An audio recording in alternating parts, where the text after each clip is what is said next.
The September Apple event is finally here and it is right around the corner. And here are just a few of the devices and releases that we can expect to see in the coming days. Starting off, we'll be seeing a new iPhone, the iPhone 16, which has had a lot of excitement around it, especially with the new Apple AI features.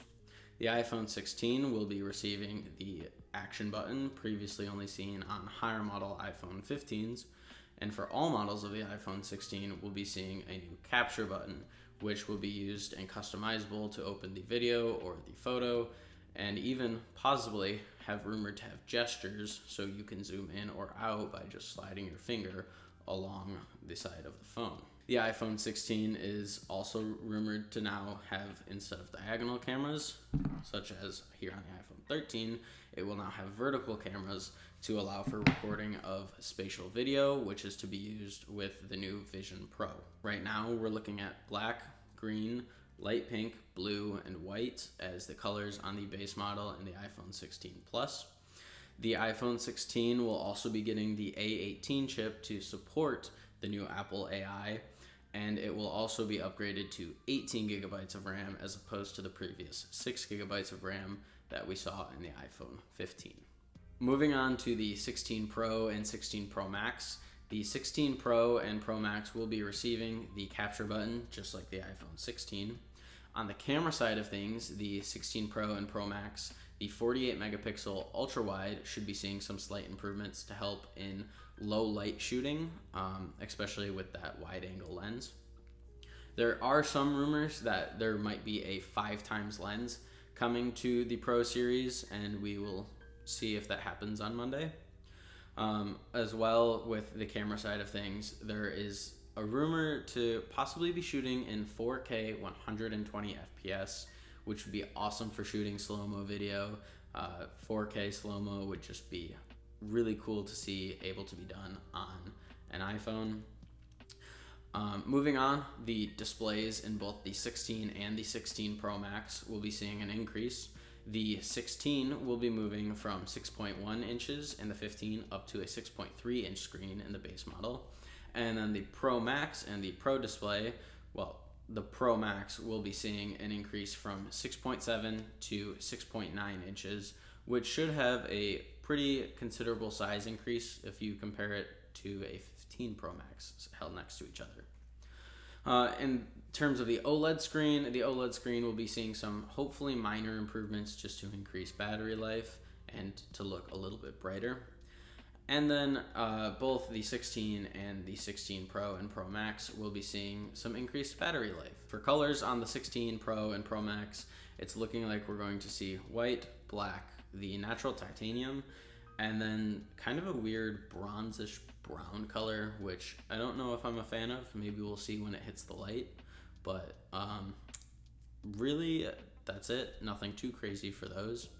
Moving on to the Apple Watch, this year marks the 10th anniversary of the Apple Watch with the Series 10.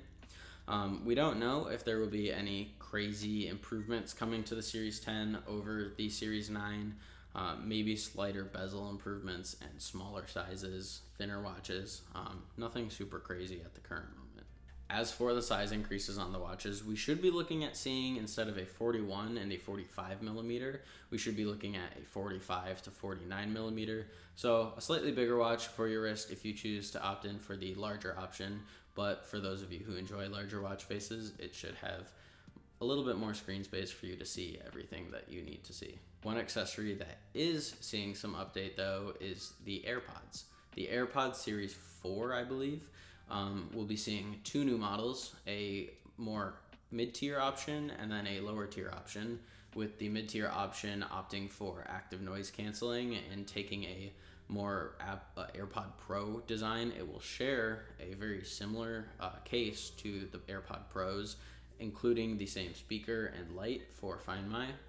And then the base model AirPods will not have noise canceling and will instead just be an improvement on previous AirPods. Some other minor improvements that we can look to see, the AirPod Max aren't really looking to see any crazy improvements. One small thing that we might see is USB-C as to comply with the European Union requirement to have all devices USB-C by the end of 2024.